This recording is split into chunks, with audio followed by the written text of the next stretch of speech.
अस्सलाम वालेकुम जी। Welcome back to my YouTube channel alma matter.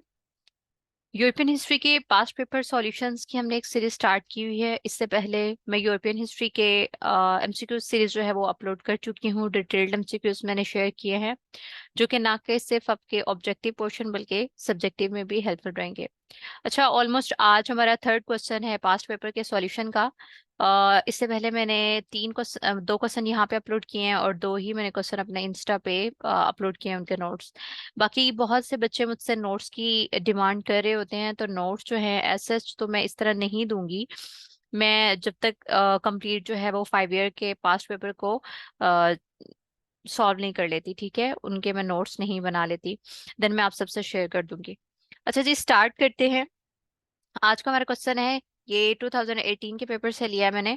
अच्छा, एक और बात बता दूं कि मैंने कवर 2019 से ऑनवर्ड करना था, बट फिर भी मैंने 2018 से किया है ताकि हमारे जो आने वाला पेपर है उसमें अगर कोई भी क्वेश्चन है इन 6 सालों में से अगर आ जाता है तो हमारी ये डायमेंशन जो है वो मिस ना हो।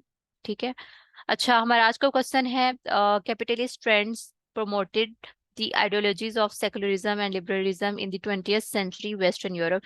यानी क्वेश्चन हमारा ये है कि वेस्टर्न यूरोप में 20th सेंचुरी में जो कैपिटलिस्ट का एक ट्रेंड जो प्रमोट हो रहा था, उसने जो दो आइडियोलॉजीज थी, सेक्युलरिज्म और लिबरलिज्म, उस पे उसका क्या इन्फ्लुएंस रहा। ठीक है, तो ये हमने देखना है।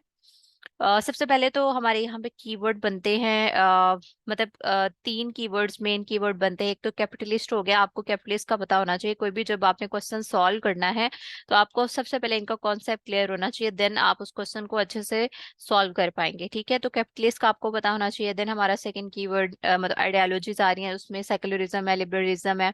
ठीक है, और फिर 20th सेंचुरी की बात हो रही है वेस्टर्न यूरोप की। तो ये अब चीजें आपने देख लेनी है। अब इस क्वेश्चन की पहले हम मेन हेडिंग्स देख लेते हैं, देन हम इसमें से थोड़ा बहुत ब्रीफली जो है वो पढ़ लेते हैं। अच्छा, अगर आप मेरे चैनल पे नए हैं तो चैनल को सब्सक्राइब कर लें ताकि आपको हर आने वाली वीडियो का नोटिफिकेशन मिल जाए, आपकी कोई भी वीडियो मिस ना हो। और ये मेरे चैनल का नेम है आल्मा मैटर। अगर आल्मा मैटर नेम सर्च करने से नहीं आ रहा तो आल्मा मैटर के साथ 111 लगाएंगे तो आपको बिल्कुल एग्जैक्ट मेरा चैनल ही मिल जाएगा। ठीक है। अच्छा, ये क्वेश्चन की हम मेन हेडिंग्स देख लेते हैं। जैसे मैंने आपको बताया कि हमारे पास तीन मेन कीवर्ड्स हैं इस क्वेश्चन में। तो उसमें कैपिटलिज्म है, सेक्युलरिज्म है, लिबरलिज्म है। इन तीनों के आपको पहले कॉन्सेप्ट क्लियर होने चाहिए। तो कैपिटलिज्म है, इसका मैंने मेंशन कर दिया, what is capitalism, what is secularism, what is liberalism. तो वीडियो को पॉज करके आप इन्हें पढ़ भी सकते हैं। खैर, मैं डिटेल बता भी देती हूँ, लेकिन अगर आप अपने साथ शॉर्ट नोट्स बना रहे हैं तो आप डेफिनेटली इन डेफिनेशंस को नोट करेंगे। ठीक है, फिर हम देख लेंगे सेक्युलरिज्म, लिबरलिज्म और सोशल चेंज जो है, इनको रिलेट करेंगे कैपिटलिज्म से, कि कैपिटलिज्म के ट्रेंड की वजह से जो सेक्युलरिज्म और लिबरलिज्म और साथ में जो सोशल चेंज का एक ट्रेंड चेंज हुआ या ये इन्फ्लुएंस्ड हुए, तो थोड़ा बहुत उनको इससे रिलेट किया गया है, कंपैरिजन किया गया है। फिर आपके क्वेश्चन की मेन हेडिंग्स आ जाती हैं। ठीक है, इसमें अब हमने डिफरेंट हेडिंग्स बनाई हैं और इसमें हमने कवर किया है कि कैपिटलिज्म ने कैसे प्रमोट किया। ठीक है, जो हमारी यहाँ पे क्वेश्चन में पूछी गई हैं आइडियोलॉजीज, लिबरलिज्म और सेक्युलरिज्म को। ठीक है, तो वो हम देखेंगे। फर्स्ट हमारी हेडिंग हमने बनाई है ग्लोबलाइजेशन एंड कल्चरल चेंज, के कैपिटलिज्म के ट्रेंड की वजह से जो हमारी आइडियोलॉजीज हैं वो कैसे फर्दर प्रमोट हुई, उनका इन्फ्लुएंस हुआ, और किस ये ग्लोबलाइजेशन और कल्चरल चेंज कैसे आया। फिर इकोनॉमिक फ्रीडम एंड इंडिविजुअलिज्म आ गया। Secularism, secular governments governance and separation of church and state आ गया। फोर्थ पॉइंट हमारा बनता है wealth distribution and social welfare आ गया। पॉलिटिकल प्लूरलिज्म आ गया। सिक्स पॉइंट हमारा अर्बनाइजेशन बनता है, कंज्यूमर कल्चर बनता है, एजुकेशन एंड इलाइटमेंट। ठीक है, तो ये हमारी हेडिंग्स होगी इस क्वेश्चन की। ये इससे आप एज ए कह लें कि अपना कंक्लूजन लिख सकते हैं। ठीक है, लेकिन आपने अपना एनालिसिस जरूर इसमें पुट करना है। और साथ ही साथ मैं आपको बता दूं कि जो ये क्वेश्चन मैं सॉल्व कर रही हूँ, आपने जस्ट इन पे रिलाय नहीं करना, आपने साथ जो खुद आपके अपने नोट्स हैं या जो भी सोर्स है जहां से आप तैयारी कर रहे हैं उनको भी डेफिनेटली कंसल्ट करना है अपने क्वेश्चन को, और उसके आर्ग्यूमेंट्स को स्ट्रॉन्ग बनाना है। ठीक है। अच्छा, साथ ही साथ में क्वेश्चंस के आपसे कुछ बुक रेफरेंसेस और फेमस स्कॉलर्स की कोट भी शेयर करती हूँ, उनको भी आप लाजमी पुट करिएगा अपने क्वेश्चंस में। ठीक है, जो हमारे क्वेश्चंस की हेडिंग्स होती हैं उनमें किसी में कोई कोट जो है उसे मेंशन कर दें, किसी में किसी बुक का रेफरेंस दे दे।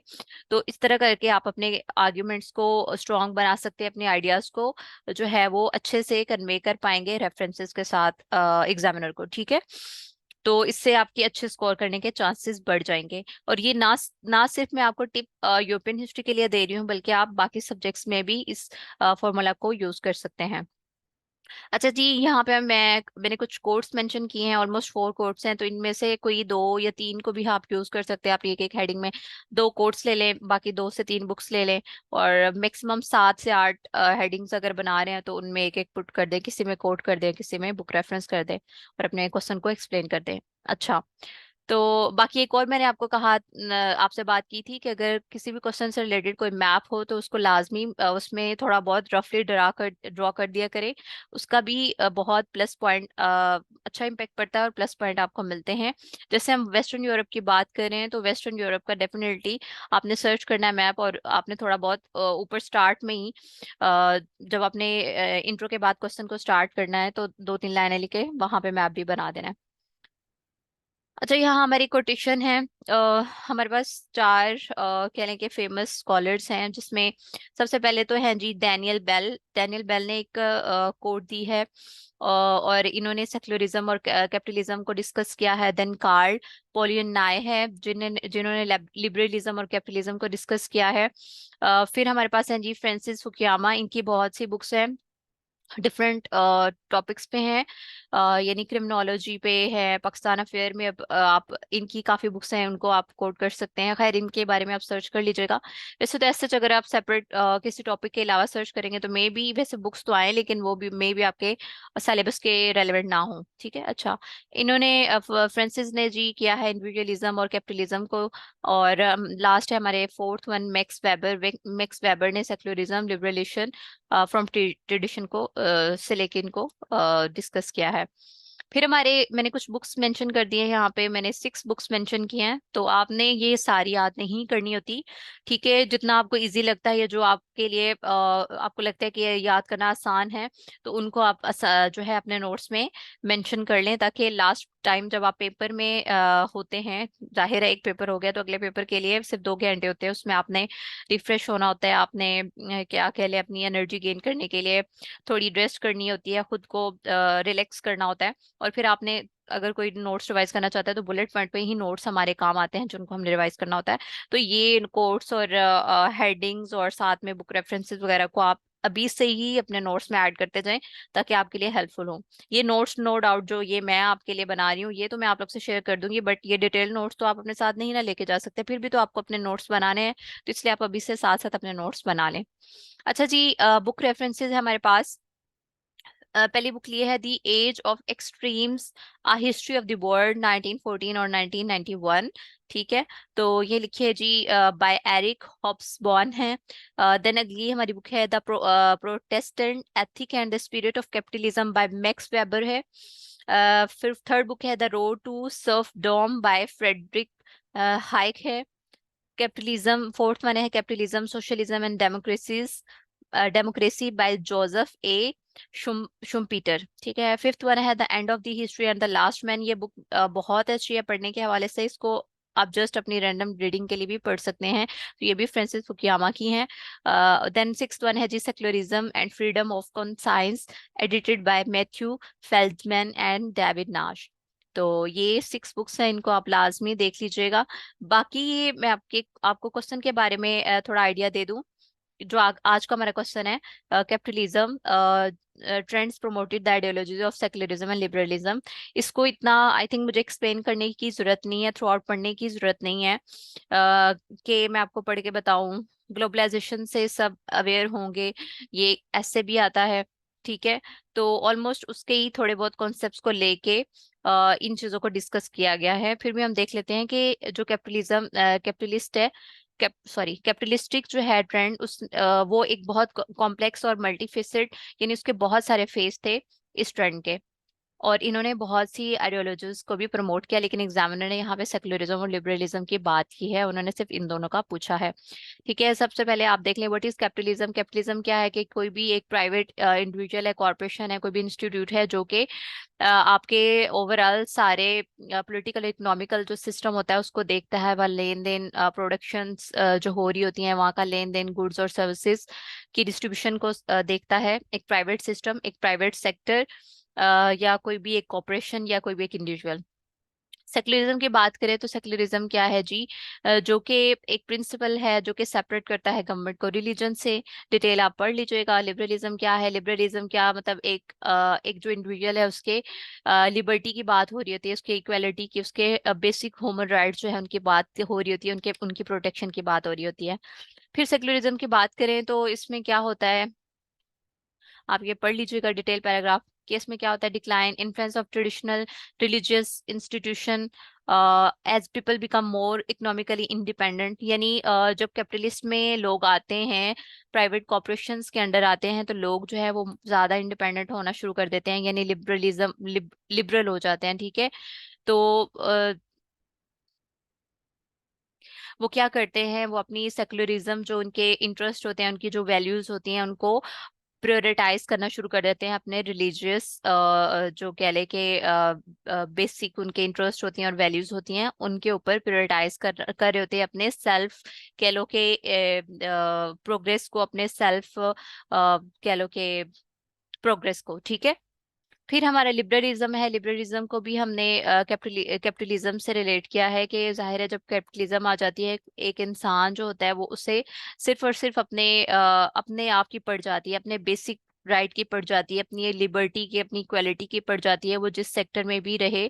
ठीक है, उसे सिर्फ फिर अपनी जात के अलावा कोई नहीं सोचता। और यहाँ हम बात कर रहे हैं वेस्टर्न यूरोप की 20th सेंचुरी में, कि 20th सेंचुरी में जब कैपिटलिज्म आया था तो वहाँ के लोगों में या वहाँ की जो आइडियोलॉजीज थी उन पे क्या इन्फ्लुएंस हुआ।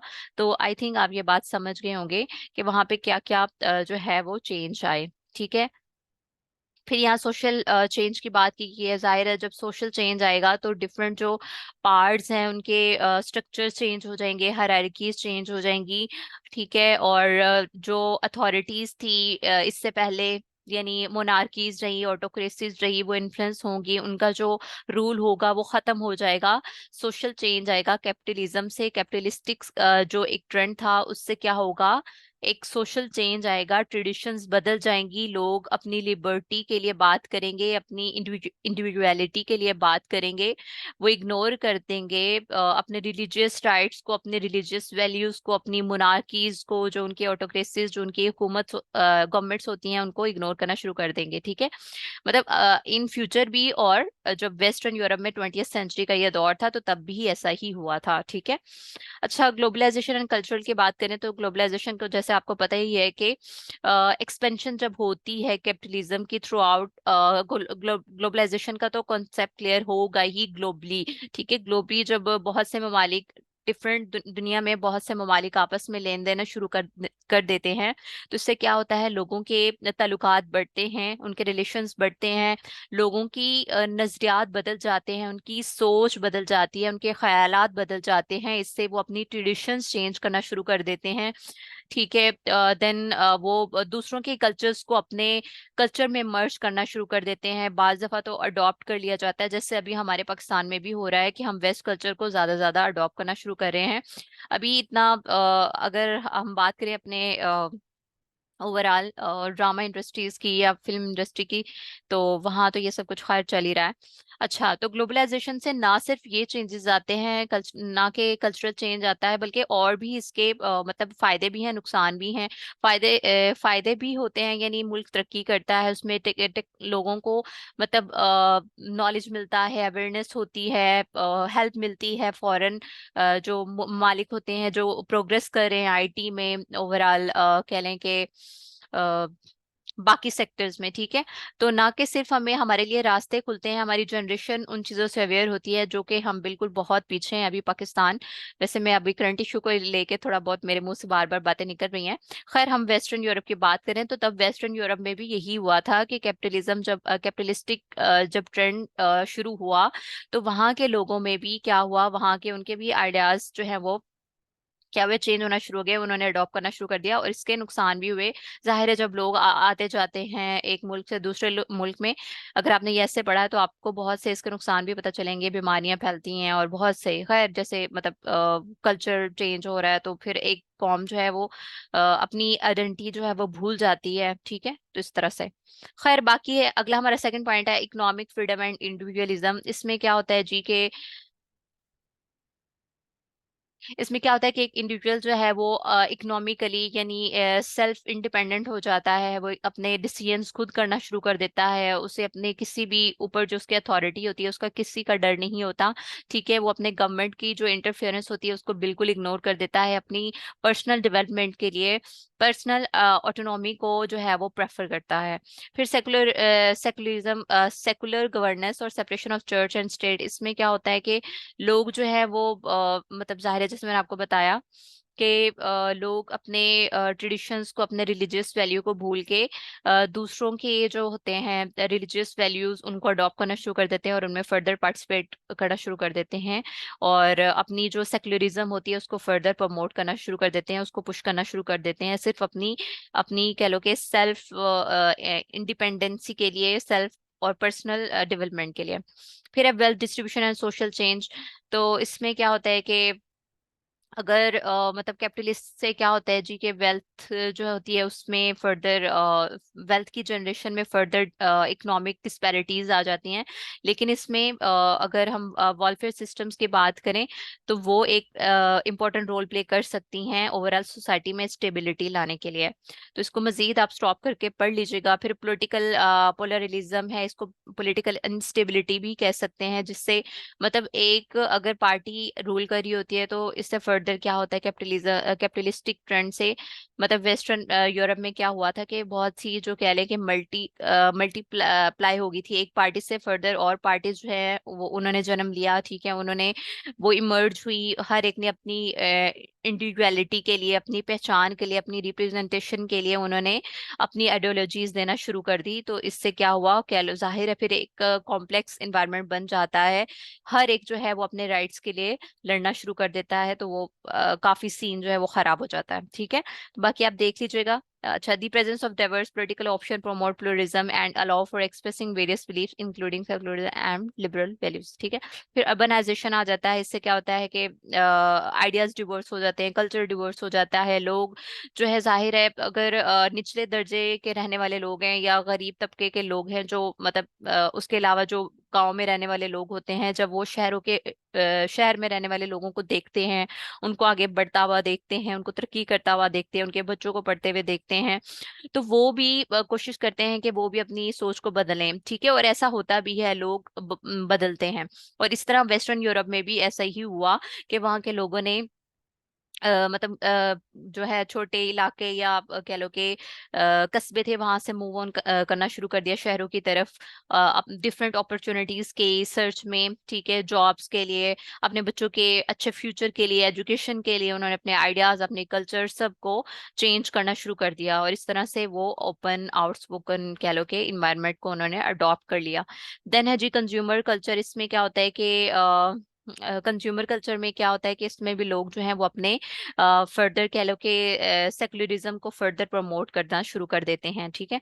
फिर है एजुकेशन एंड एनलाइटमेंट। इसमें भी सेम वही ऑलमोस्ट आइडियाज आ जाते हैं कि लोग जो है वो उनकी सोच बदल जाती है, वो चीज़ों को और ज़्यादा कह लो कि गहराई में परस्यू करना शुरू कर देते हैं, उनको उनके ऊपर सोच विचार करना शुरू कर देते हैं, उनमें उनको अवेयरनेस होती है, ठीक है। तो इस तरह से, अच्छा फिर बाकी बुक्स की तो हमने बात करी, कोटेशंस की और बुक्स की बात कर ली है। सेकुलरिज्म एंड कैपिटलिज्म, इसमें डैनियल बेल क्या कहते हैं, the more the market economy develop, कि मार्केट की जो इकोनॉमी है अगर वो ज्यादा ज्यादा डेवलप होगी, the more it promoted as secular way of life and individualism. समझ तो गए होंगे जो आइडियाज अभी मैं ऊपर डिस्कस कर चुकी हूँ, कि जैसे ही कैपिटलिस्ट टिक जो ट्रेंड जो थे प्रमोट हो रहे थे, इस तरह से आइडियोलॉजीज भी बदलना शुरू हो रही थी वेस्टर्न यूरोप में। सेम एज ये फ्यूचर में अभी भी हो रहा है और आने वाले वक्त में और होगा, ठीक है।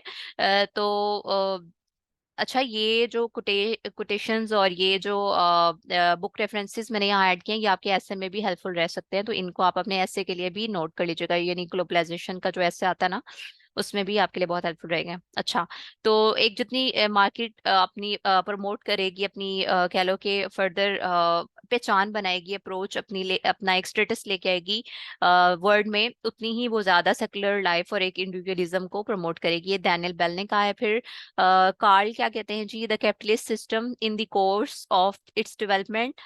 कैपिटलिस्ट सिस्टम जो क्या है वो अपने डेवलपमेंट के लिए क्या करता है, created a more mobile and educated population. Capitalist system अपनी प्रोग्रेस के लिए, अपने फर्दर कह लो कि फ्यूचर की डेवलपमेंट के लिए ज्यादा ज्यादा कह लो कि टेक्नोलॉजी को इंट्रोड्यूस करवाएगा, और तब करवाया भी गया था वेस्टर्न यूरोप में।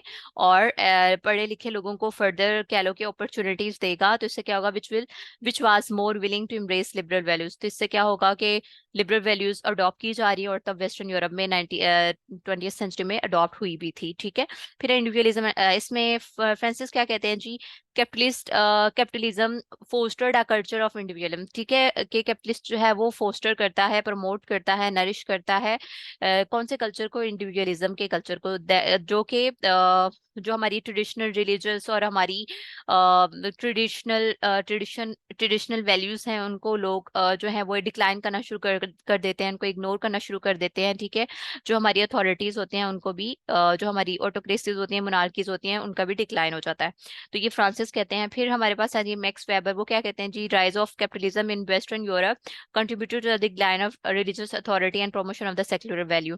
ठीक है, ये ऊपर वाली और इसका सेम मीनिंग है, लेकिन डिफरेंट स्कॉलर्स ने इनको अपने वर्ड्स में बयान किया है। तो ये आपके ऐसे के लिए भी बहुत हेल्पफुल रहेंगी, इनको लाजमी नोट कर लीजिएगा, वीडियो को पॉज करके भी इनको नोट कर लीजिएगा। अच्छा, फिर हम इनकी बात कर लेते हैं। तो ये बुक है हमारे पास, the age of extremes, a history of the world, 1914 और 1991। इसमें एरिक क्या कहते हैं कि ये जो बुक है ये ओवरव्यू देती है 20th सेंचुरी की, जब कैपिटलिज्म जो है वो इम्पेक्ट कर रहा था पॉलिटिकल आइडियोलॉजीज को यूरोप में, ठीक है। और मैक्स वेबर क्या कहते हैं जी, इस बुक में the Protestant ethic and the spirit of capitalism, इसमें मैक्स वेबर कहते हैं, while not specific of the 20th century, the classic work explored the relationship between the capitalism and Protestantism, which has had lasting influence on Western Europe. ठीक है, वो कह रहे हैं ना कि सिर्फ 20th सेंचुरी स्पेसिफिक नहीं है, इसने फर्दर भी प्रमोट किया है और ये करेगा जो है कैपिटलिज्म और उसमें प्रोटेस्टेंटिज्म को। फिर है जी the road to the serfdom by Friedrich, इसमें क्या कहते हैं, हॉक्स कहते हैं जी, work discuss how economic liberalism can influence political ideologies and the danger of excessive government control which was prominent issue in the 20th century, ठीक है। Ideas जाहिर है हम सब जो ऑथर्स हैं, ठीक है, अपनी बुक्स में उन्होंने 20th सेंचुरी में वेस्टर्न यूरोप में जो कि कैपिटलिस्टिक जो ट्रेंड चल रहा था उसका इन्फ्लुएंस देख रहे हैं, और उन्होंने अपनी किताबों में उनका जिक्र किया है, लेकिन डिफरेंट वर्ड्स में, ठीक है। मतलब इजी है, ये याद करना मुश्किल नहीं होगा आपके लिए। फिर है कि हमारे पास अगले राइटर है, उनकी बुक है कैपिटलिज्म, सोशलिज्म एंड डेमोक्रेसी। इसमें जोसेफ ए है, वो क्या कहते हैं कि the book explore the dynamics of capitalism, ठीक है। जो ये बुक है इनकी मतलब 3 वर्ड्स पे बेस करती है, 3 कीवर्ड्स से मिलके उन्होंने बुक का टाइटल बनाया कि ये जो बुक है ये कैपिटलिज्म के डिफरेंट डायनेमिक्स को कवर करती है, उनको एक्सप्लोर करती है, और उसका इम्पेक्ट जो है जो कि डेमोक्रेसी और पॉलिटिकल आइडियोलॉजीज पे हो रहा है, ठीक है। और मेन उनका जो टारगेट है वो 20th सेंचुरी यूरोप की बात हो रही है। फिर है the end of history and the last man bye Francis Fukuyama, इसमें क्या कहते हैं, यानी लिबरल डेमोक्रेसी की फतह की बात हो रही है, and the end point of Mankind ideological evolution, ठीक है, जो आहिस्ता आहिस्ता भी हो रहा है और तब भी हुआ था। फिर हमारे पास लास्ट है जी मैथ्यू और डेविड, तो ये क्या कहते हैं अपनी बुक में, secularism and freedom of conscience, इसमें क्या कहते हैं, Relationship between secularism and liberalism in Western Europe addresses how capitalism may have influenced these ideologies. ठीक है, तो इन्होंने भी ऑलमोस्ट वही बात की है। तो होप्स आपके लिए ये आज की वीडियो, बल्कि इससे पहले जितनी भी मैंने वीडियोस अपलोड की हैं, आपके लिए ये हेल्पफुल प्रूफ हो रही हैं। कमेंट में लाजमी बता दिया करें। जाहिर है हर कोई जो है वो परफेक्ट नहीं होता। मैं जितना आप लोग के लिए कर सकती हूँ मैं अपनी एफर्ट्स पुट कर रही हूँ। अगर मेरी तरफ से, मेरे एंड से कोई गलती हुई है या मैं कहीं गलत हूँ तो लाजमी मुझे कमेंट सेक्शन में करेक्ट किया करें। हमें एक दूसरे से सीखना चाहिए, यही कह लो कि बेहतर रहेगा। बाकी इससे पहले मैं काफ़ी वीडियोस अपलोड कर चुकी हूँ जीआरई वोकैबलरी पे भी, जीके एमसीक्यूज पे, जो कि आपके सीएसएस एमपीटी में भी हेल्प करेंगे। और साथ ही साथ मैं कुछ ऑप्शनल के एमसीक्यूज भी अपलोड किए हैं, तो उनको भी काइंडली चेक कर लीजिएगा। वीडियो को लाइक कर दीजिएगा। Thank you so much.